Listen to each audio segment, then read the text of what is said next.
Presiden Prabowo meresmikan layanan Bank Emas pada Rabu petang. Dua perusahaan BUMN yang akan mengelola Bank Emas adalah PT Pegadaian Persero dan PT Bank Syariah Indonesia (BSI).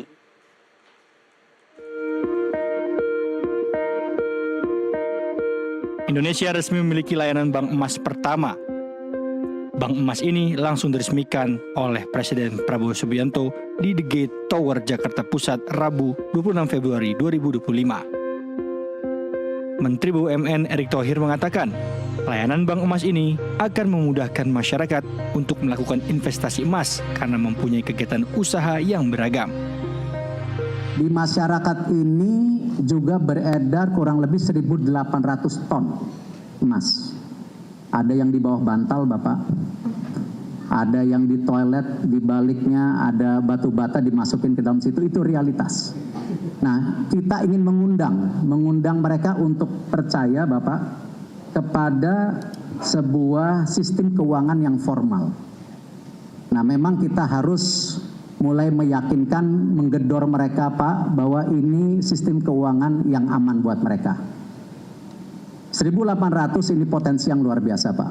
Dan di sini tentu pelayanan yang selain yang sudah dipaparkan ke Bapak mengenai tabungan emas, gadai emas, ini yang akan memudahkan masyarakat untuk mengalirkan bagaimana mereka bisa mulai menjadi bagian perdagangan emas nasional. Tadi disampaikan ada deposito emas, Pak, ada pembiayaan emas, penitipan emas, dan tentu perdagangan emas secara langsung. Akhir kata, Bapak, ini kami semua kementerian di sini kita berupaya mewujudkan asta-cita Bapak, visi Bapak, di mana bagaimana pertumbuhan ekonomi 8% ini juga harus menjadi perluasan inklusi keuangan serta mendorong pemerataan kesejahteraan bagi seluruh rakyat Indonesia. Sementara itu, Direktur Utama PT Bank Rakyat Indonesia, Sunarso, mengatakan, BRI sebagai induk holding ultramikro dan pemegang saham terbesar di BSI dan Pegadaian mendukung sepenuhnya layanan Bank Emas ini. Selain untuk meningkatkan likuiditas pembangunan, kehadiran Bank Emas juga dapat meningkatkan nilai tambah emas dalam negeri. Bahwa saat ini Indonesia itu menjadi negara yang punya cadangan emas nomor 6 di dunia.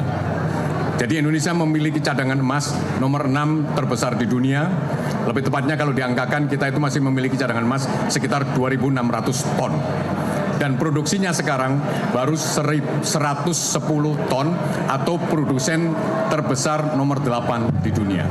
Kemudian tahun lalu kita itu masih ekspor emas yang nilainya kurang lebih 5,4 miliar dolar. Tetapi di balik itu kita juga masih impor emas itu senilai 2,6 miliar dolar. Jadi tujuannya dibentuk bank emas salah satunya adalah tadi sudah sampaikan untuk memonetasi menjadi likuiditas pembangunan. Yang kedua adalah agar emas yang kita produksi itu terjadi peningkatan nilai tambah di dalam negeri. Sehingga yang kita produksi tidak perlu diekspor dalam bentuk kasarnya itu raw material. Tujuan yang kedua adalah meningkatkan nilai tambah emas dari emas sebagai raw material kemudian menjadi produk-produk turunan emas. Dan itu yang diperkirakan akan mampu menyerap tambahan tenaga kerja 1,8 juta tenaga kerja baru. Dan kemudian akan meningkatkan pertumbuhan ekonomi dari sisi nominal sekitar 245 triliun. Itu akan menyumbang kepada GDP, Gross Domestic Product. Peresmian layanan Bank Emas ini merupakan langkah strategis Presiden Prabowo Subianto dalam memperkuat ekosistem industri emas nasional. Dari Jakarta, Elisa Sinaga, Muhammad Reza, jurnalis NTV melaporkan.